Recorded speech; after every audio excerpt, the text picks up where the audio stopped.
The large alien ship appeared in Earth's sky without warning. It was bigger than any building humans had ever made. The ship looked like a giant metal snake with sharp edges. People all over the world stopped what they were doing to stare at the sky. Captain Lee Taemin was eating lunch when the alarm started ringing. He dropped his food and ran to the control room. Other officers were already there, looking at the big screens. The alien ship was just sitting in space above Earth, not moving. "Sir, we're getting a message," said Officer Park. "It's coming from the alien ship." Lee Taemin nodded. "Put it on the main screen." The screen flickered and showed a scary-looking creature. It had green scales like a snake and yellow eyes. When it spoke, its voice was deep and cold. "I am Ambassador Kethvar of the Vaxari Empire," the creature said. "We speak for the Galactic Coalition. We have come to give you one chance." Dr. Park Soo-jin walked into the room. She was Earth's best expert on aliens, even though she had never seen a real one before. She looked at the creature on the screen with interest, not fear. "What kind of chance?" Lee Taemin asked. The alien smiled, showing sharp teeth. "You will surrender to us. Your people will become our workers. You have 72 hours to agree. If you say no, we will destroy your world." Lee Taemin felt his heart beat faster. This was what Earth had been preparing for, but he kept his face calm. "We need time to think about this," he said. The alien looked confused. "Think? There is nothing to think about. We have conquered 847 worlds. No one has ever said no to us." Dr. Park Soo-jin stepped forward. "Ambassador Kethvar, we understand your offer, but humans need time to prepare for such a big change. We need to talk to all our leaders around the world." The alien's eyes narrowed. "You have 72 hours. After that, your world will burn." The screen went black. The control room was quiet for a moment. Then Lee Taemin picked up his phone and called Admiral Kim Do-hyun. "Admiral, the aliens are here. They want us to surrender in 3 days." "Good," Admiral Kim said. "Start the evacuation protocols. Move all civilians away from military areas. And call President Kang So-young. Tell her it's time." Lee Taemin was surprised by how calm the Admiral sounded. "Sir, should we be worried?" "Captain, we've been ready for this day for 50 years. The aliens don't know what they just did." Across the world, secret messages went out to military bases. Soldiers who had been waiting their whole lives got ready. Ships that looked like peaceful trading vessels started changing. Weapons that had been hidden for decades came out of storage. On the alien ship, Ambassador Kethvar was talking to his commander. "The humans seem weak," he reported. "Their leader looks scared. Their military technology is very basic." "This will be easy." Commander Zethal nodded. "Good. Add Earth to the list of conquered worlds." "How many humans are there?" "About 8 billion. Perfect. We can use them to work in the mines on Kepler 442. They look strong enough for heavy work." The aliens had studied humans for only a few weeks before coming to Earth. They saw that humans still fought wars with each other. They saw that human weapons were simple, bullets and explosives mostly. They thought humans were a young, weak species. What they didn't see was the secret bases on the dark side of the moon. They didn't see the weapons hidden in asteroids. They didn't see the ships disguised as space junk floating near Jupiter. Dr. Park Soo-jin was in her lab, looking at recordings of the alien ambassador. She was excited, not scared. Finally, she could study a real alien. "Interesting," she said to her assistant, Dr. Choi Hyun-woo. "Look at his eyes. They move side to side, not up and down. And see how he keeps his head low? I think his species evolved from prey animals." "Prey animals?" "Yes, animals that get hunted by other animals. That's why he expects us to surrender. His people probably always ran away from fights." Dr. Choi looked worried. "But Dr. Park, what if they're too strong for us?" Dr. Park smiled. "Hyunwoo, there's something these aliens don't understand about humans. We didn't evolve from prey animals. We evolved from hunters." Meanwhile, Captain Lee Taemin was getting reports from around the world. Military bases were quietly emptying. Civilians living near important targets were being moved to safe places, but the aliens didn't seem to notice. "Sir," Officer Park said, "the alien ship is just floating there. They're not scanning us or anything." "They think we're already beaten," Lee Taemin said. "Let them think that." On the alien ship, the crew was relaxing. They had done this hundreds of times before. First, they would demand surrender. The planet's leaders would panic and try to negotiate. Then the aliens would attack with a small force. The planet would surrender quickly. "Commander," one of the alien officers said, Should we start preparing the invasion force? Commander Zethal waved his hand. No need to hurry. These humans will surrender before the time limit. They always do. But something was different about Earth, and the aliens couldn't see it. Every other planet they had conquered was peaceful. The species they had defeated had stopped fighting wars long before they reached space. They had learned to live together in harmony. Humans were different. Humans had reached space while still fighting each other. They had built weapons that could destroy their own planet. But instead of using those weapons, they had learned to control them. The aliens saw this as weakness. They thought humans were too primitive to be dangerous. They were wrong. As the first day passed, more alien ships arrived. The Galactic Coalition was bringing their standard invasion force, 50,000 ships and 2 million soldiers. It was the same force they used on every planet. Admiral Kim Do-hyun watched the alien ships gathering and smiled. Captain Baek Min-seo, are your pilots ready? Captain Baek was a fighter pilot, one of the best Earth had ever trained. Yes, sir. We've been practicing for this our whole lives. Good. Remember, we need to make this look good. The aliens need to think they're winning at first. Understood, sir. We'll give them exactly what they expect to see. The aliens counted human military ships and found only a few thousand. They counted human soldiers and found only a few million. They looked at human weapons and saw only simple technology. They didn't know that humans had been watching them for decades.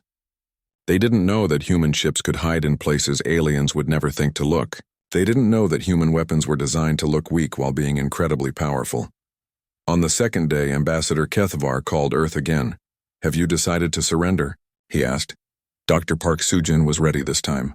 Ambassador, we are still discussing this with our people. Can you tell us more about what would happen to us? The alien looked pleased. You would work for us. You would mine metals and grow food. In return, we would let you live.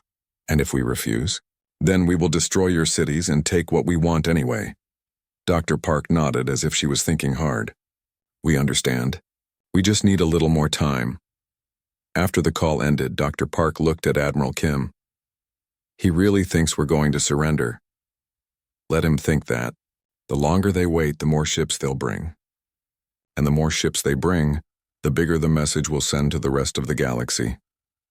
As the 72 hours came to an end, the aliens prepared for what they thought would be a quick victory. They had done this so many times before.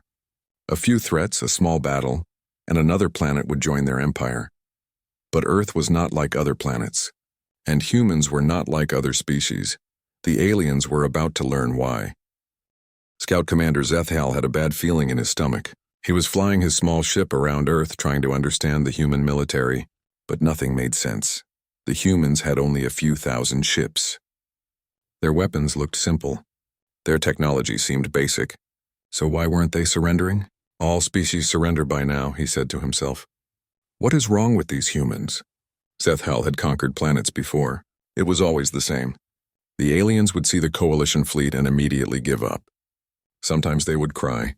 Sometimes they would beg. But they always surrendered. Humans were different. They just kept preparing for war. Zethal flew over a human military base. He watched soldiers training. They were practicing fighting in ways he had never seen before. They moved in small groups, hiding behind rocks and trees. They attacked from unexpected directions. Strange, he thought. Why do they train to hide? Strong warriors fight in the open. On his home planet, the Vaxari always fought in large groups. They would line up and charge at their enemies.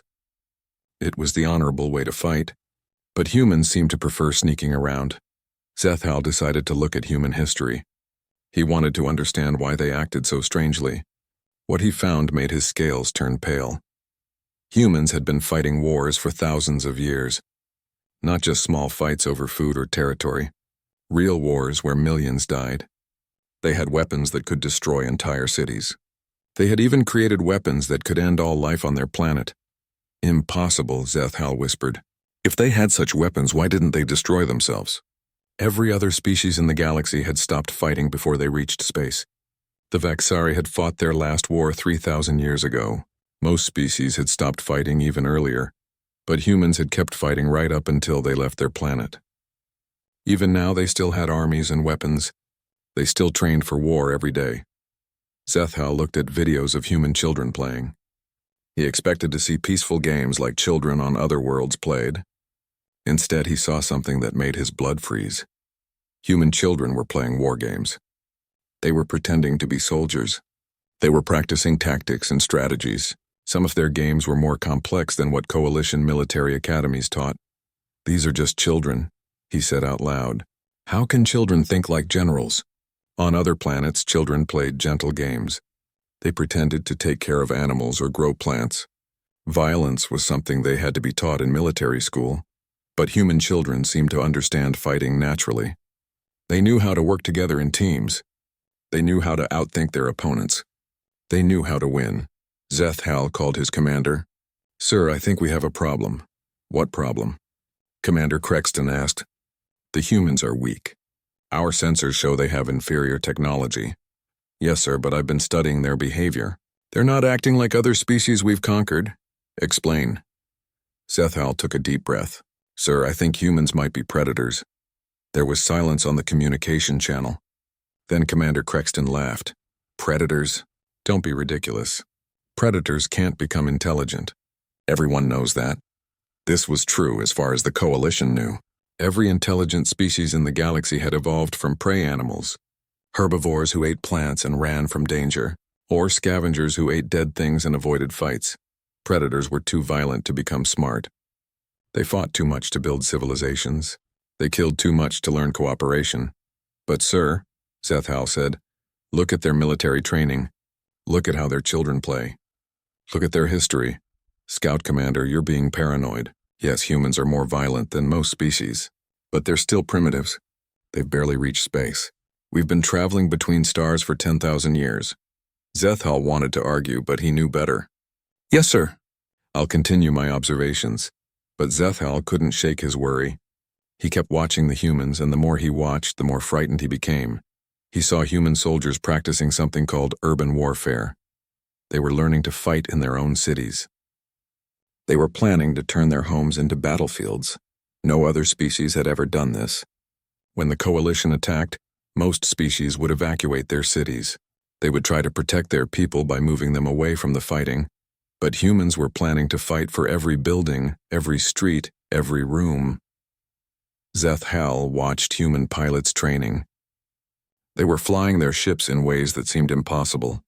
They would dive straight down, then pull up at the last second. They would fly through asteroid fields at high speed. They would use gravity from planets to change direction in ways that would kill most aliens. How can they survive such forces? He wondered. The answer was in human biology. Humans had evolved on a world with strong gravity. Their bodies were built to handle forces that would crush other aliens. What seemed like crazy flying, too. Zeth Hal was normal for humans, but the most frightening thing Zeth Hal discovered was how humans thought about war. Most species saw war as something terrible that happened when diplomacy failed. They would fight only when they had no choice. They would try to end wars as quickly as possible. Humans seemed to see war as a puzzle to solve. They studied it like science. They had schools dedicated to teaching war. They had written thousands of books about different ways to fight. Zeth Hal found human military manuals and tried to read them. The strategies were so complex he couldn't understand them. Humans had dozens of different ways to attack, hundreds of ways to defend. They had tactics for fighting in space, on land, underwater, even underground. How many ways do they need to kill? He asked himself. The answer scared him. Humans didn't just have many ways to fight. They had the best ways to fight. Their strategies were better than anything the Coalition used. Zeth Hal realized something terrible. The Coalition had conquered 847 worlds not because they were strong, but because they had never fought anyone who was good at war. Every other species was peaceful. They fought like prey animals in large groups with simple tactics, hoping to overwhelm their enemies with numbers. But humans fought like predators. They were patient. They planned carefully. They struck where the enemy was weakest. They never fought fair if they could help it. As the 72-hour deadline approached, Zeth Hal made one last discovery that filled him with dread. He had been counting human military assets, ships, weapons, soldiers. The numbers seemed small compared to the Coalition fleet. But then he noticed something strange. The numbers kept changing. Ships that had been marked as civilian were now clearly military vessels. Research stations were actually weapons platforms. Merchant vessels were carrying soldiers and weapons. Zethal realized that he had been looking at only part of the human military. The rest had been hidden so well that even close observation couldn't find it. How much are they hiding? He wondered. He tried to estimate the real size of human forces, but it was impossible. They were too good at deception. Zethal sent a final report to his commander. Sir, I strongly recommend we avoid fighting these humans. There's something different about them. Scout Commander, came the reply. You're being overcautious. The invasion begins in 6 hours. All units are to be ready. Zethal looked at the human planet below him. It looked peaceful and quiet. But he knew better now.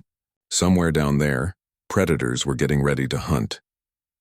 For the first time in his military career, Scout Commander Zethal was afraid. He had studied humans for 3 days and he still didn't understand them completely. But he understood enough to know that the coalition was about to make a terrible mistake. The 72 hours were almost up.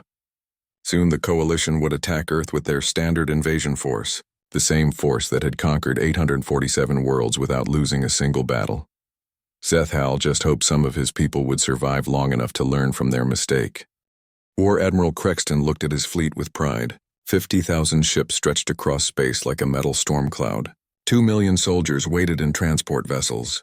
It was the standard coalition invasion force, the same force that had never failed. Begin. The attack, he ordered. The first wave of coalition ships moved toward Earth. They expected the humans to panic and surrender immediately. Instead, they got silence. Strange, Crexton muttered. Usually they start begging by now. Captain Bike Minseo was sitting in her fighter, hidden inside an asteroid near Mars.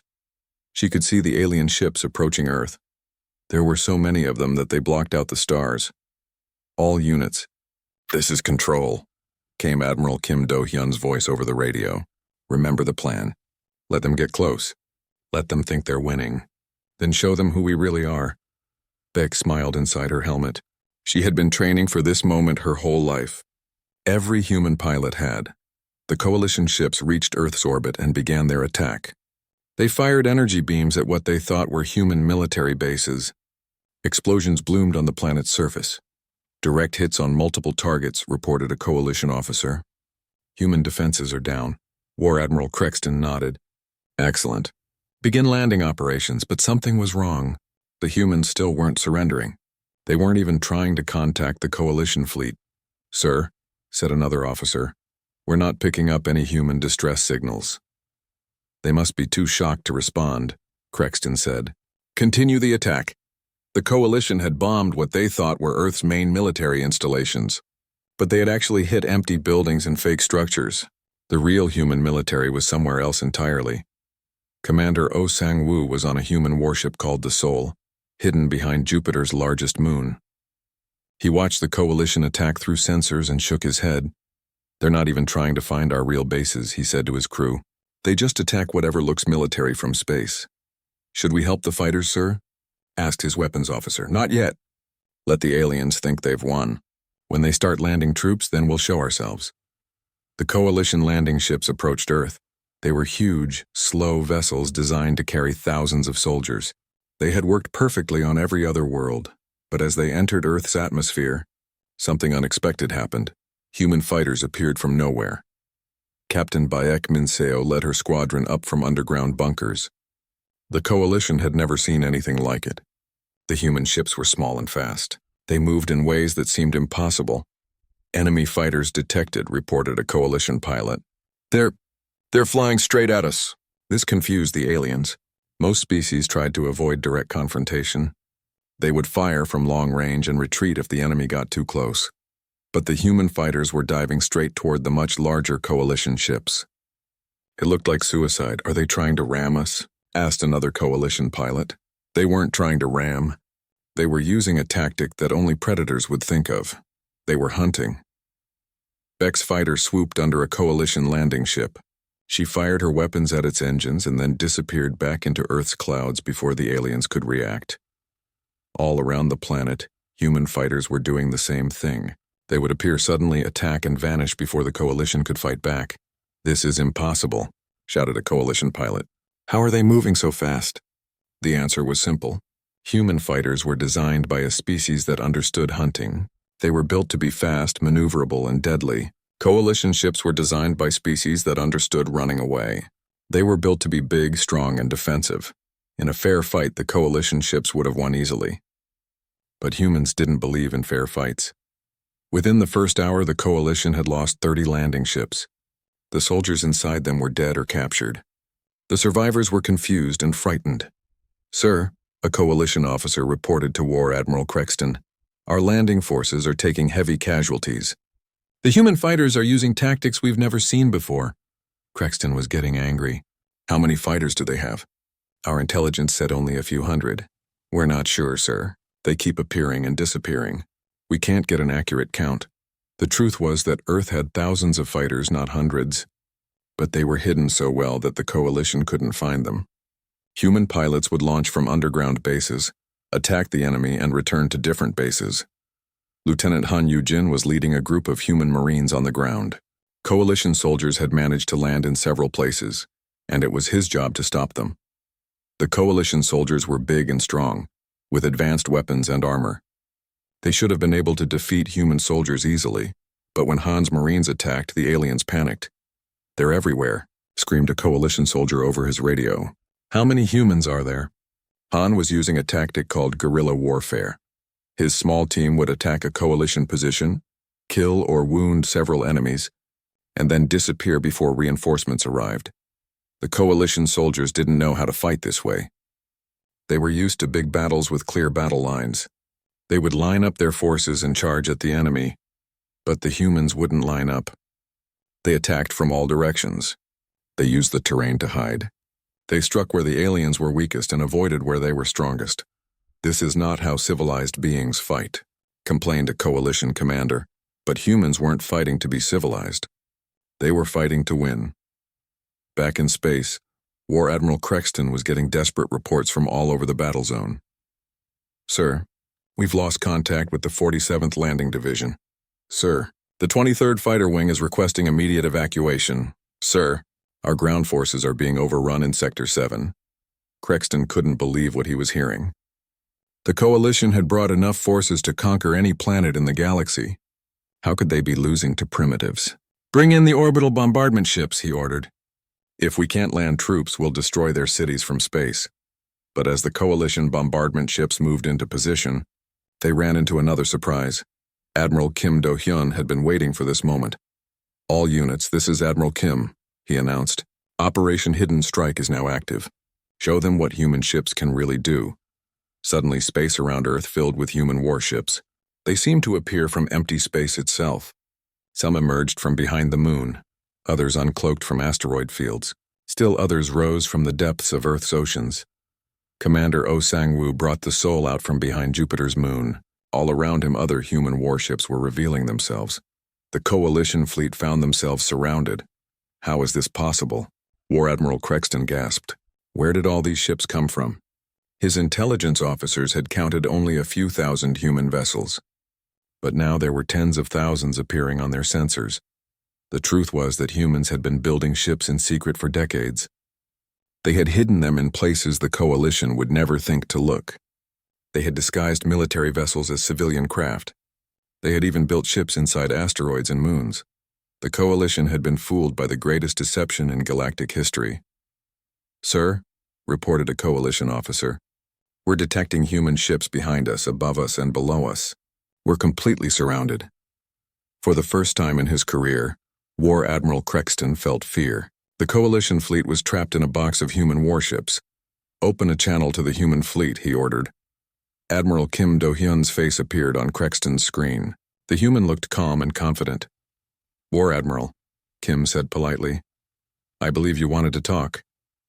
"This is impossible," Crexton said. "Your technology is primitive. Your forces are small. How are you doing this?" Admiral Kim smiled. "You made a mistake, War Admiral. You assumed we were like every other species you've conquered. But we're not. What are you? We're predators. And you just walked into our hunting ground." The first major space battle between humans and the Galactic Coalition had lasted 6 hours. In that time, the Coalition had lost 30% of their invasion force. They had learned that human tactics were unlike anything they had ever faced. Human weapons were more advanced than they appeared. Human soldiers fought with a skill and ferocity that shocked alien veterans. But most importantly, they had learned that humans could think like predators. They could plan, deceive, and strike with precision that no prey species could match. War Admiral Crexton looked at his remaining ships and realized the terrible truth. The Coalition hadn't just lost a battle. They had revealed their weakness to an enemy that knew how to exploit it. And somewhere in the back of his mind, a frightening question was growing. If humans could do this with one planet, what could they do with an entire fleet? Supreme War Chancellor Vorthak received the news in his palace on the Vexari homeworld. His scales turned dark with rage as he read the report. Impossible, he hissed. One primitive planet cannot defeat a coalition invasion force. His aide, General Korthmel, trembled as he spoke. Sir, the reports are confirmed. War Admiral Crexton lost 15,000 ships and 600,000 soldiers. The humans, they were ready for us. Vorthak had ruled the Galactic Coalition for 200 years. In all that time, no planet had ever resisted them successfully. Most surrendered without a fight. The few that tried to resist were crushed within hours. Assemble the Grand Armada, he ordered. 500,000 ships. Bring troops from every world, and prepare the biological weapons. General Korthmel looked surprised. Sir, biological weapons? We've never needed them before.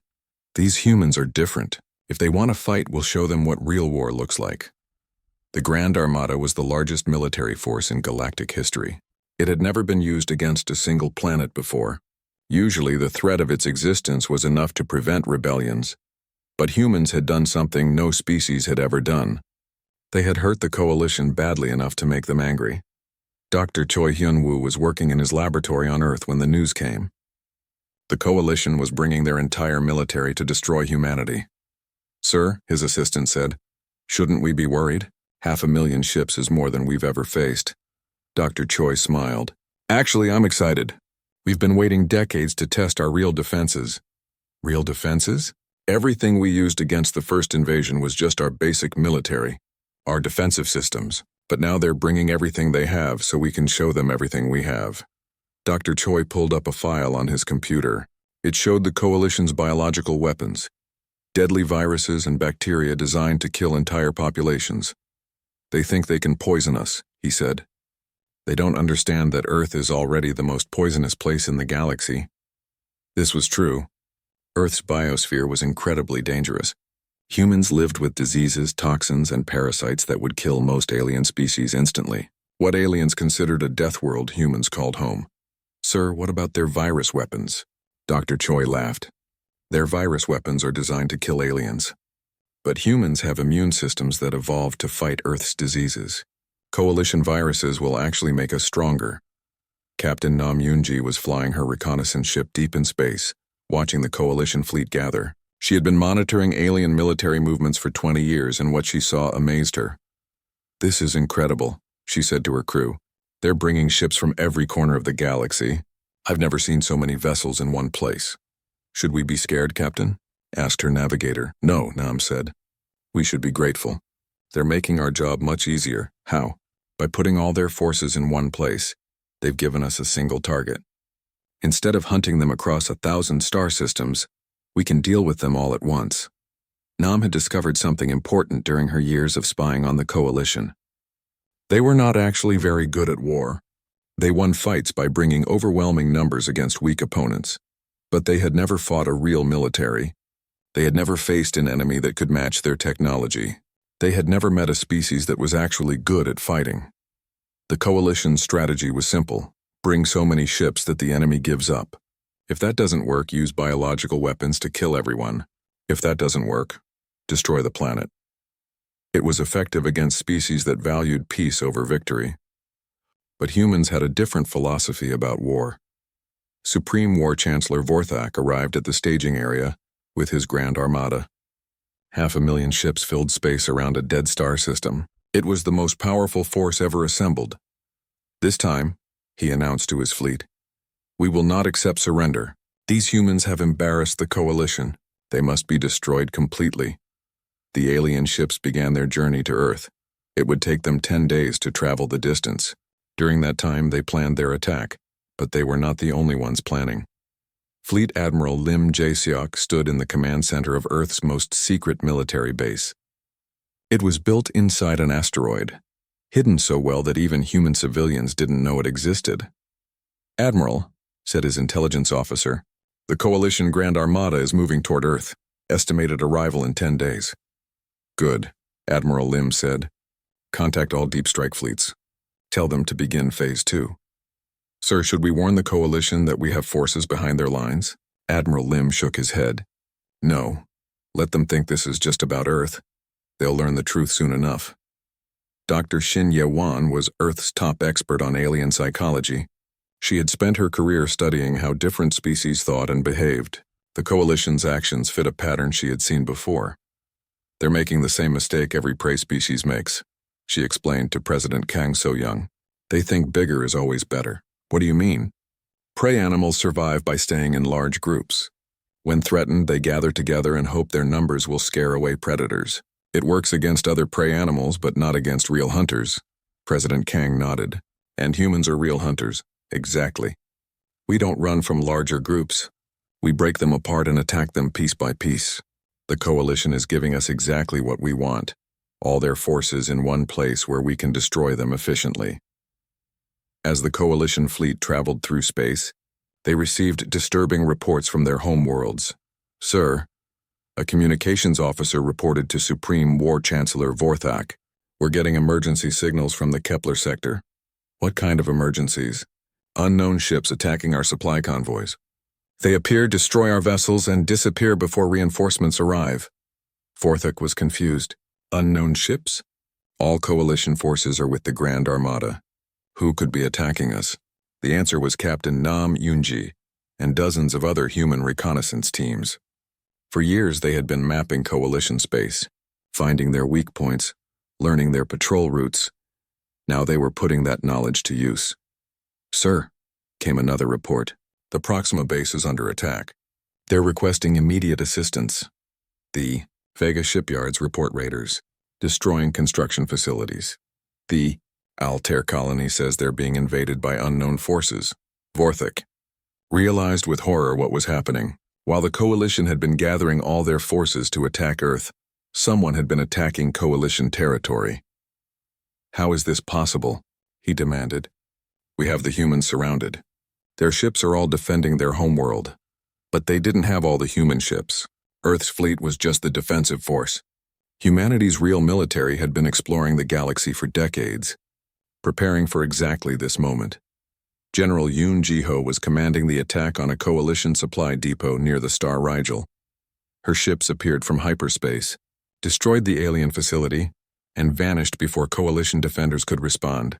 "Target eliminated," she reported, moving to next objective. All across Coalition space, similar attacks were happening. Human forces were destroying supply lines, communication centers, and military installations. They were cutting the Grand Armada off from support. "Sir," a Coalition officer reported to Supreme War Chancellor Vorthak, "we've lost contact with 70% of our rear bases. This is impossible. Where are these human ships coming from?" "We don't know, sir. They seem to be everywhere at once." The truth was that humans had been preparing for this war for 50 years. While the Coalition thought they were a new, weak species, humans had actually been studying them since first contact. Human exploration ships had mapped every Coalition world. Human spies had learned every Coalition secret. Human strategists had planned for every possible scenario. The Coalition thought they were attacking one primitive planet. In reality, they were fighting the most advanced military in the galaxy. As the Grand Armada finally reached Earth, Supreme War Chancellor Vorthak prepared to unleash his biological weapons. But Dr. Choi Hyun-woo was ready for them. "Deploy the immunity boosters," he ordered his medical teams. "Let's show these aliens what Earth diseases can really do." The Coalition was about to learn that their ultimate weapons were useless against a species that had evolved on the most dangerous planet in the galaxy, and they were about to discover that the force they thought was humanity's entire military was actually just the beginning. Supreme War Chancellor Vorthak looked at Earth through his command ship's viewing screen. The small blue planet seemed so peaceful, so helpless. He could not believe that this tiny world had caused so much trouble. "Deploy the biological weapons," he ordered. I want every human dead within 1 hour. Coalition ships released clouds of deadly viruses and bacteria toward Earth. These weapons had never failed before. They were designed to kill any living creature in the galaxy. But as the biological weapons reached Earth's atmosphere, something unexpected happened. The human population didn't start dying. Instead, they seemed to get stronger. Dr. Choi Hyun-woo was monitoring the alien attack from his laboratory. He watched the Coalition's viruses try to infect human cells and fail completely. Fascinating, he said to his team. Their bioweapons are actually helping our immune systems. It's like giving vitamins to a bodybuilder. How is that possible? Asked his assistant. Earth's diseases are so aggressive that our bodies developed the strongest immune systems in the galaxy. Coalition viruses are like gentle rain compared to the storm we live with every day. On the Coalition command ship, officers were panicking. Sir, reported the bioweapons specialist, our viruses are having no effect. The humans appear to be immune. Immune? That's impossible. These weapons kill every known life form. Yes, sir, but the humans aren't just immune. Our sensors show their immune systems are actually using our viruses to become stronger. Supreme War Chancellor Vorthak felt fear for the first time in his life. His ultimate weapons were not only useless, they were helping the enemy. Begin orbital bombardment, he ordered. If we can't poison them, we'll burn their world to ash. But as Coalition ships moved into bombardment position, they found themselves facing something they had never seen before. Fleet Admiral Lim Jae-seok brought his ships out of hiding. But these weren't the defensive forces that had fought the first invasion. These were humanity's true warships, vessels that had been built in secret over decades. Coalition Fleet, Admiral Lim announced over open channels. This is Fleet Admiral Lim Jae-seok of the Human Expeditionary Force. You are surrounded and outgunned. Surrender now and you will be treated with mercy. Supreme War Chancellor Vorthak laughed. Outgunned? We have 500,000 ships. You cannot have more than a few thousand. You're right, Admiral Lim said calmly. We don't have more ships than you. We just have better ones. The human ships that appeared around the Coalition fleet were unlike anything the aliens had ever seen. They moved with precision and coordination that seemed impossible. Their weapons fired with accuracy that defied physics. Their defenses absorbed Coalition attacks without taking damage. How are they doing this? Demanded Vorthak. The answer was simple. Humans had been studying Coalition technology for 50 years. They knew every weakness, every flaw, every limitation. Human ships were designed specifically to fight Coalition vessels. More importantly, human tactics were based on thousands of years of warfare. While Coalition species had evolved from peaceful prey animals, humans had evolved from persistence predators, hunters who could track prey across vast distances and never give up. Captain Baek Min Seo led her fighter squadron against Coalition heavy cruisers. Her small ships danced between alien weapons fire, striking at weak points with surgical precision. Target their sensor arrays first, she instructed her pilots. Blind them, then go for their engines. Coalition pilots tried to follow human fighters but couldn't match their speed and agility. Human vessels could handle gravitational forces that would crush alien crews. They could maneuver in ways that seemed to violate physics. Commander Oh Sang-woo brought his battleship Seoul alongside a Coalition dreadnought 10 times its size. The alien ship fired everything it had at the human vessel, but Oh's ship absorbed the damage easily. Their shields are adapting to our weapons, reported a Coalition officer in panic. Return fire, Oh ordered calmly.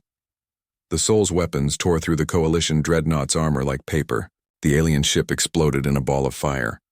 All across the battle zone, the same scene was repeated. Human ships, smaller and fewer in number, were systematically destroying the Coalition's Grand Armada. This is impossible, Supreme War Chancellor Vorthak screamed. We are the most powerful force in the galaxy. No, came Admiral Lim's voice over the communication channel. You were the most powerful force in your part of the galaxy. But you never knew about us. President Kang So-young appeared on Vorthak's screen. She looked calm and confident, like someone delivering good news instead of a death sentence. Supreme War Chancellor, she said politely, I think it's time you learned the truth about humanity. What truth? You assumed we were a new species that had just reached space. You were wrong. Humans have been exploring the galaxy for over 50 years. Vorthak's eyes widened. 50 years? But our first contact was only months ago. That was our first official contact. We've been watching you for decades, We know about every world you've conquered, every species you've enslaved, every crime you've committed. Dr. Shin Ye-wan joined the conversation. You see, we had to understand what you were before we revealed ourselves. We needed to know if you were a threat. And you are. But not the kind of threat we expected. President Kang continued the explanation. We expected to find a powerful military empire. Instead, we found bullies who only fought weak opponents. You've never faced a real enemy before. We've conquered 847 worlds. Yes, but they were all populated by prey species. Peaceful beings who valued life over victory. Species that would rather surrender than fight. Dr. Shin leaned forward. But humans evolved differently. We're persistence predators. We don't give up. We don't run away. And we don't surrender. Supreme War Chancellor Vorthak was beginning to understand the horrible truth. You're saying, you've been hunting us? For 50 years, President Kang confirmed. Learning your weaknesses, mapping your territory, preparing for this moment, but why? Why didn't you just attack us before? Admiral Lim answered this question. Because we hoped you might change. We thought that maybe, with the right guidance, the coalition could become something better. And now we know you won't change. You proved that when you declared war on us. Around the coalition fleet, more human ships were appearing. Not just Earth's defenses, but entire fleets that had been hidden throughout the galaxy. Captain Nam Hyunji emerged from hyperspace with the Deep Strike Fleet. General Yoon Ji-ho arrived with the Reconnaissance Force. Commande, after Commander brought their ships to join the battle. How many ships do you have? Vorthak whispered. More than enough, Admiral Lim replied. The truth was that humanity had built the largest military in galactic history. But they had hidden it so well that even their own civilians didn't know its true size. While the coalition conquered worlds through intimidation, humans had been quietly building an empire based on protection. 200 species were under human protection without even knowing it. Sir, a coalition officer reported to Vorthak, we're detecting ships throughout our territory. They're everywhere. Human fleets were revealing themselves all across coalition space. For decades, they had been positioned to protect innocent species from coalition aggression. Now they were surrounding every coalition world simultaneously. This is Fleet Admiral Park Tae-jun, came a voice from the Vega sector. Coalition forces in this system, you are ordered to surrender immediately. This is Admiral Lee Sung-min, came another voice from the Altair region. All coalition ships are to power down weapons and prepare to be boarded. Similar messages were coming from every corner of coalition territory. The Grand Armada wasn't just losing one battle, they were losing their entire empire at once. Supreme War Chancellor Vorthak realized that he had made the greatest military blunder in galactic history. By gathering all coalition forces to attack Earth, he had left every other coalition world defenseless, and humans had been waiting for exactly this moment. We surrender, he said quietly. I'm sorry, President Kang said. I didn't hear that clearly. We surrender, Vorthak screamed. President Kang nodded. Surrender accepted. You will order all coalition forces to stand down immediately. Your empire is dissolved. Your species will be placed under human supervision until you learn to live peacefully. And if we refuse? Admiral Lim's voice was cold and final. Then you will join the 847 species you enslaved. The choice is yours. As coalition ships across the galaxy powered down their weapons, humanity revealed the greatest secret in galactic history. They weren't a new species struggling to survive. They were an ancient civilization that had been protecting the galaxy from the shadows. The Galactic Coalition was finished. But for the first time in thousands of years, the galaxy was truly free. President Kang made one final announcement to the defeated aliens. The age of conquest is over. The age of cooperation begins now.